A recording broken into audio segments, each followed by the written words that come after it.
¿Cuál es la historia central del libro de Éxodo? El eje principal de la estructura de Éxodo es el Cordero y el tabernáculo.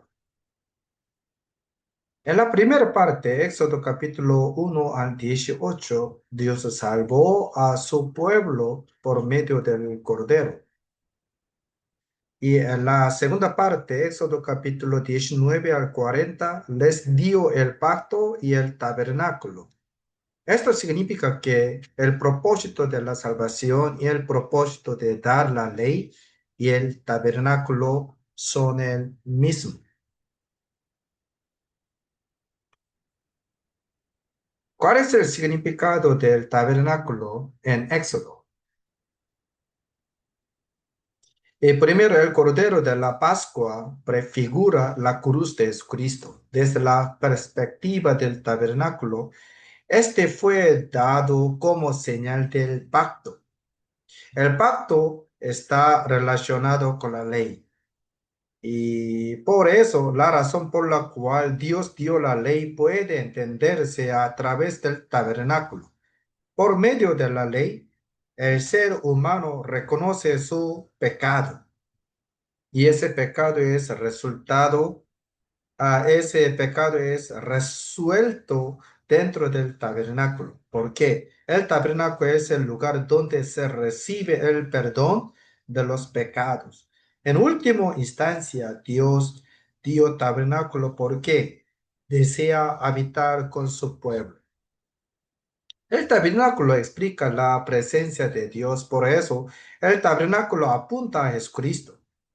Éxodo enseña que la salvación solo es posible por medio de Jesucristo. Por eso, en Juan capítulo 10, Jesús se presenta como la puerta de las ovejas.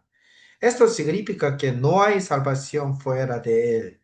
El propósito de la salvación es el recibir el perdón de los pecados y al mismo tiempo vivir la realidad de Emmanuel. Dios con nosotros. Quiero darle un tips. ¿Cuál es la historia central de la Biblia? La Biblia registra dos grandes verdades. Primero, cómo Dios me salvó. Segundo, por qué me salvó. Esto se desarrolla mostrando que Dios me salvó por medio de Jesucristo y que lo hizo porque desea vivir conmigo. Por eso, una parte trata de la salvación y la otra de la vida después de la salvación. Estas dos historias se estructuran y se explican hasta llegar a Apocalipsis, y donde vemos cómo viviremos eternamente en el reino de Dios, reinando con Él por los siglos de los siglos.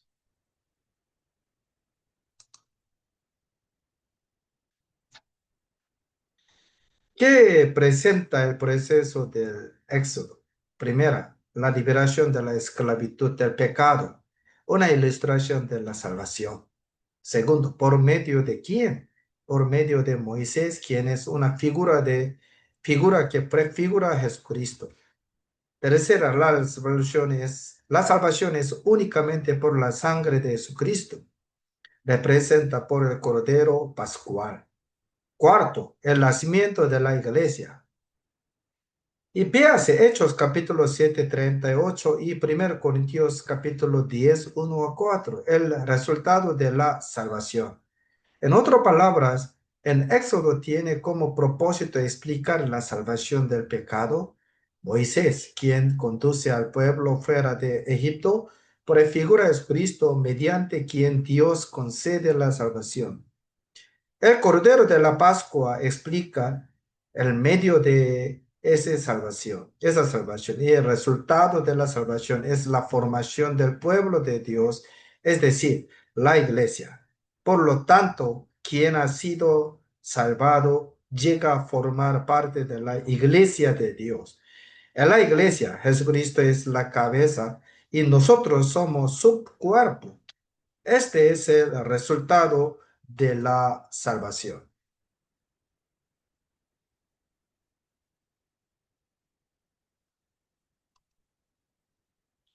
¿Cómo puede vivir iglesia? ¿Cómo vivir la iglesia del desierto una vida de la salvación después de haber sido salva? La iglesia del desierto puede vivir por medio del pacto que Dios estableció con ella. Además, vive ofreciendo sacrificio en el tabernáculo. Esto equivale a vivir la vida de salvación en un estado de Emmanuel, es decir, de comunión con Dios, así como en el tabernáculo un toro o un cordero debía morir para que el pecador pudiera vivir. También Jesucristo tuvo que morir para que nosotros pudiéramos vivir. Eso es la salvación. Entonces, ¿qué es la vida de salvación? La salvación significa que Jesucristo murió para que yo viva, pero la vida de salvación significa que yo muero para que Jesucristo viva en mí. ¿Qué ocurría dentro del tabernáculo? Alguien era sacrificado para que otro pudiera vivir. De la misma manera, si queremos vivir en Emmanuel, en una relación continua con Dios, también debe haber una muerte. ¿Quién debe morir? Debe morir nuestro propio yo. Solo cuando el yo muere, podemos vivir en comunión con Dios. Esta es la diferencia entre la salvación y la vida de salvación. Salvación, Cristo murió por mí. Mientras vida de salvación, yo muero a mí mismo para que Cristo viva en mí. Si no morimos a nuestro ego, no podremos manifestar la vida de Jesús ni vivir la vida de salvación que Dios desea para nosotros. Por eso, el mensaje del tabernáculo no solo enseña cómo recibir el perdón de los pecados, sino también cómo vivir diariamente una vida de comunión con Dios, negándonos a nosotros mismos y permitiendo que Cristo gobierne nuestras vidas. Gálatas capítulo 2, versículo 20.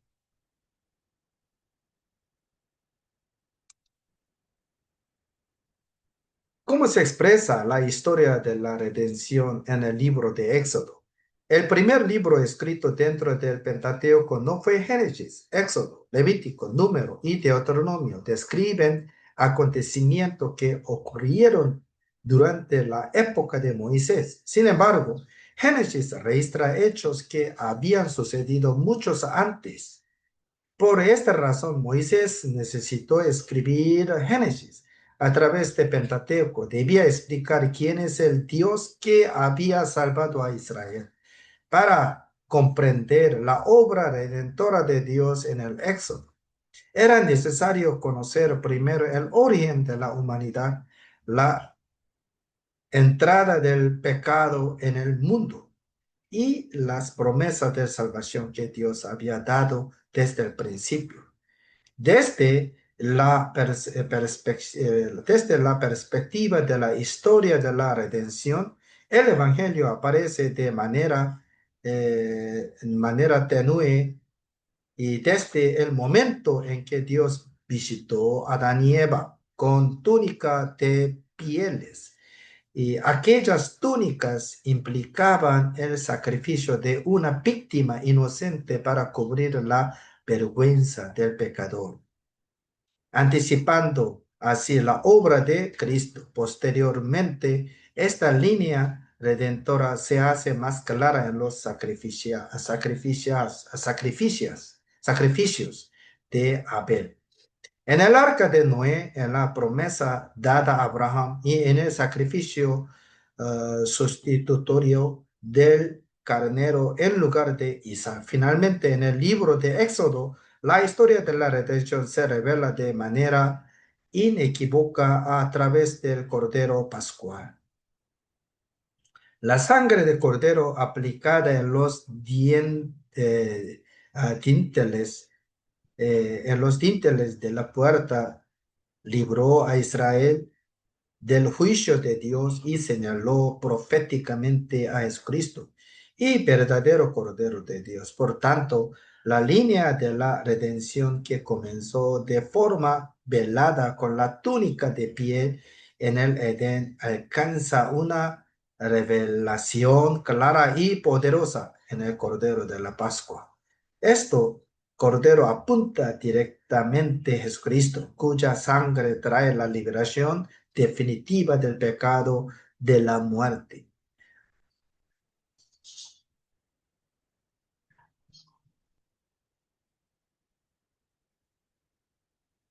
¿A quién prefigura Moisés? Moisés prefigura a Jesucristo. Así como Moisés fue fiel en la tarea de sacar a Israel de Egipto, Cristo fue fiel en llevar a su pueblo fuera de la esclavitud del pecado mediante su muerte en la cruz. Además, Moisés renunció a sus propios derechos y privilegios para convertirse en el líder de Éxodo. Esto prefigura a Jesucristo, quien se humilló voluntariamente y fue obediente hasta la muerte y la muerte de cruz. Moisés dedicó su vida a servir al pueblo de Dios y a conducirlo hasta la tierra prometida. De la misma manera, Jesucristo guía a su pueblo hacia la salvación eterna y al reino de Dios. Por lo tanto, así como Moisés reflejó la figura de Cristo mediante una vida de obediencia y fidelidad.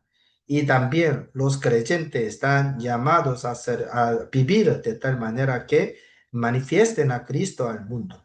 El Cristo no solo debe creer en Cristo, y el cristiano no solo debe creer en Cristo, sino también reflejar su carácter y su vida.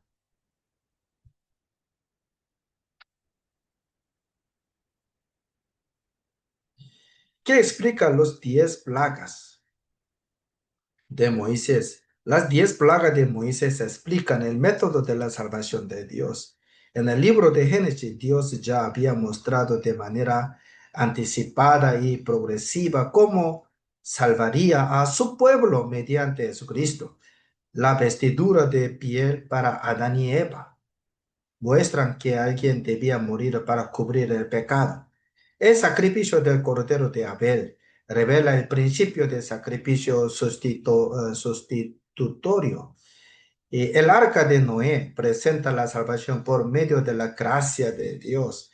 El sacrificio de Isaac señala al hijo unigénito ofrecido por el Padre. La historia de José anticipa el Salvador rechazado por sus hermanos y luego exaltado para salvarlos. Sin embargo, todas estas figuras aparecen de manera parcial y anticipada. En Éxodo, la imagen se vuelve mucho más clara. Las 10 plagas culminan en la Pascua, donde el Cordero Pascual se convierte en una figura directa de Jesucristo. La sangre del cordero aplicada de los dinteles de las puertas y protegía al pueblo de juicio de Dios. De la misma manera, la sangre de Jesucristo derramada en la cruz libra al creyente del juicio eterno. Por eso, las 10 plagas no son simplemente juicios contra Egipto, sino que forman parte del proceso mediante el cual Dios revela.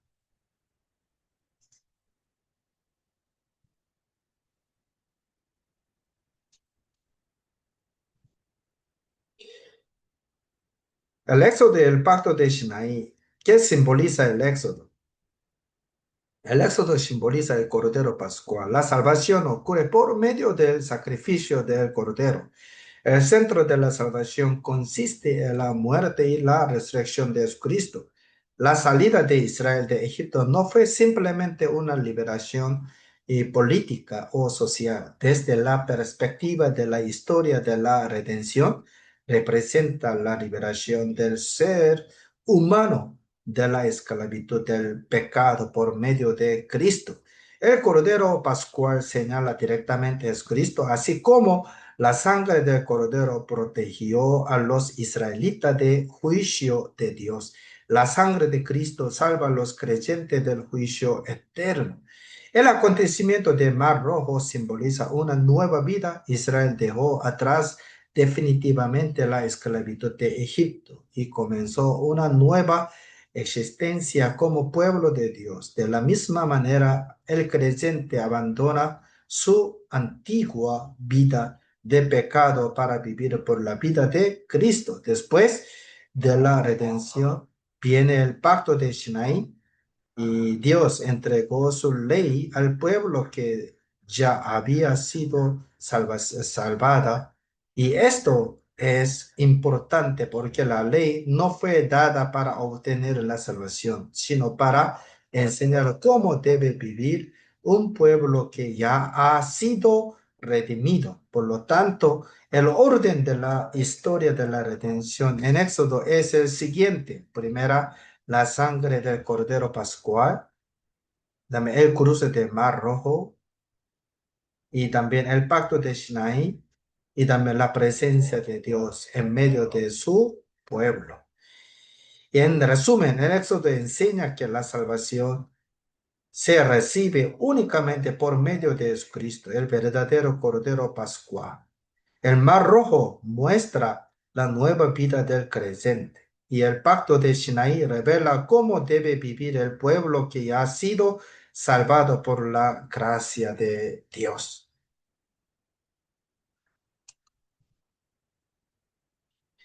¿Cómo pudo el pueblo de Israel cruzar el Mar Rojo? El Mar Rojo pudo ser cruzado por fe. Cruzar el Mar Rojo significa separarse del mundo. El cruzarlo por fe explica que el mar del mundo jamás puede hundir la barca de los santos. Además, el acontecimiento de cruzar el Mar Rojo se explica como bautismo. 1 Corintios capítulo 10, 2, lo que explica de manera más concreta cómo ocurre la salvación es el acontecimiento que aparece cuando Moisés golpea la roca en el monte Horeb. Según lo que Dios le dijo, si Moisés golpeaba la roca del monte Horeb donde él estaba, brotaría agua. El acto de golpear la roca simboliza el sufrimiento de Jesús, quien es la roca. Después de este acontecimiento, el pueblo en el desierto llegó a comer alimento espiritual y a beber bebida espiritual. El alimento espiritual y la bebida espiritual que es que el pueblo de Israel comió y bebió en el desierto son el maná del desierto y el agua viva de la roca. Por lo tanto, simbolizan la carne y la sangre de Cristo.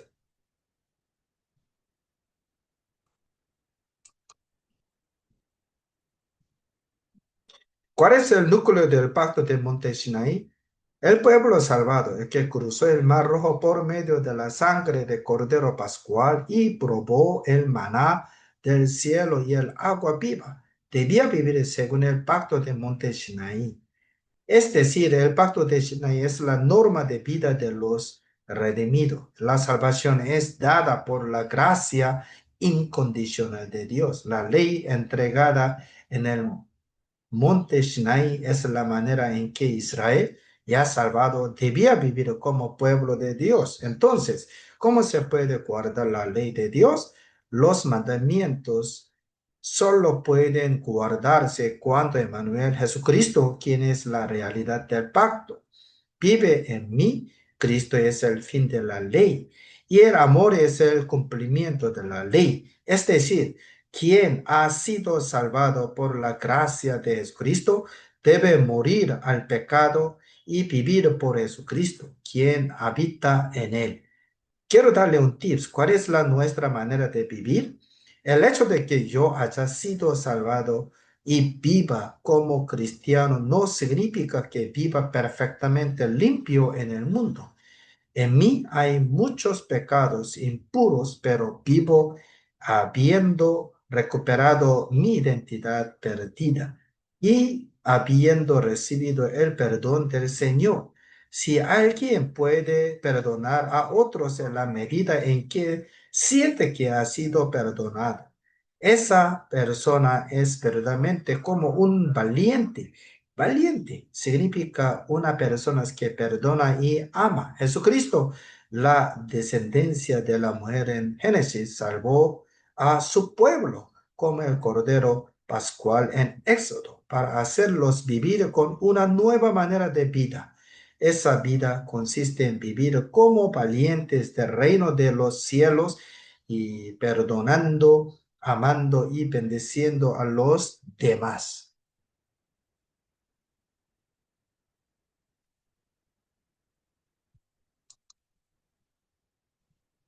Y diseño y la construcción del tabernáculo. ¿Cuál fue la razón por la cual Dios hizo salir a Israel de Egipto? El propósito de Éxodo fue que Dios habitara con su pueblo. Si observamos la estructura del libro de Éxodo, los capítulos 1 a 19 describen el proceso del Éxodo.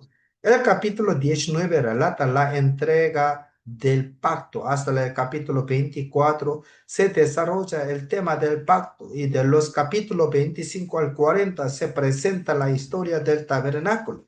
Primero, Dios entrega el diseño del tabernáculo y después muestra su construcción completa. Sin embargo, en medio de esta narrativa aparece el incidente del becerro de oro. El acontecimiento de becerro de oro está relacionado con las primeras y las segundas tablas de los 10 mandamientos recibidas en el monte Sinai. Esto explica que la culminación del tabernáculo no es posible por medio de la ley, sino por medio en medio del evangelio.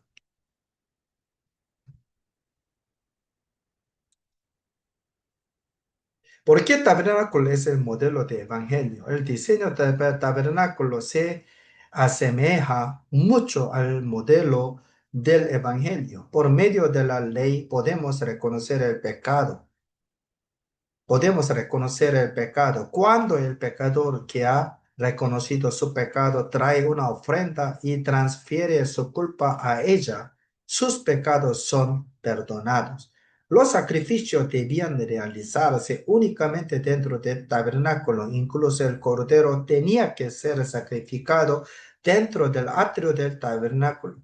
Este era el criterio establecido en el pacto del Levítico y muestra que el pecado solo puede ser resuelto en Jesucristo, a quien el tabernáculo representa. Si no fuera por Jesucristo, quien es el cumplimiento de la ley y el tabernáculo que perdona los pecados, ¿cómo podríamos ser salvos hoy?